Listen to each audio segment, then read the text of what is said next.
প্ৰথম সাঁথৰ। দেখাত মই এটা বাতিৰ সমান, কিন্তু গোটেই সমুদ্ৰৰ পানীয়েও মোক ভৰাব নোৱাৰে। কওকচোন মই কোন?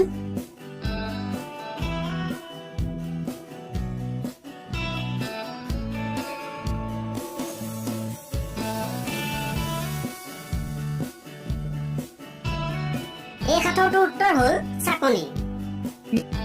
দ্বিতীয় সাঁথৰ। লিখো কিন্তু কলম নহয়, চলো কিন্তু গাড়ী নহয়, টিক টিক কৰো কিন্তু ঘড়ী নহয়। কওকচোন মই কোন?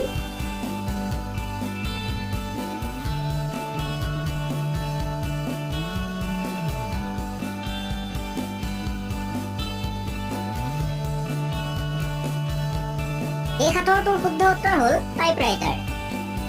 তৃতীয় সাঁথৰ। এনেকুৱা কি আছে যিটো বাহিৰত ফ্ৰী পোৱা যায় কিন্তু চিকিৎসালয়ত কিনিব লগা হয়?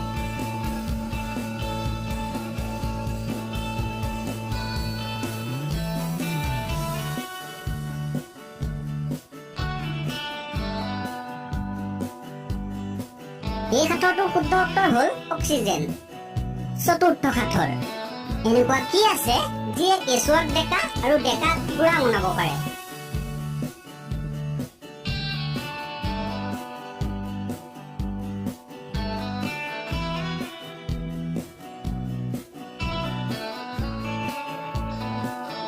এই সাঁথৰটোৰ শুদ্ধ উত্তৰ হ'ল বয়স। বন্ধুসকল, বয়সেই একমাত্ৰ এনেকুৱা এটা বস্তু যিয়ে কেঁচুৱাক ডেকা আৰু ডেকাক বুঢ়া বনাব পাৰে।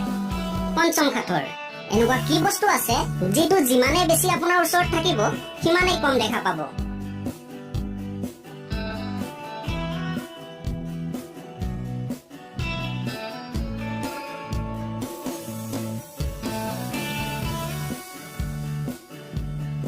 এই সাঁথৰটোৰ উত্তৰ হ'ল অন্ধকাৰ। অন্ধকাৰ যিমানে বেছি হ'ব আপুনি সিমানে কম দেখা পাব।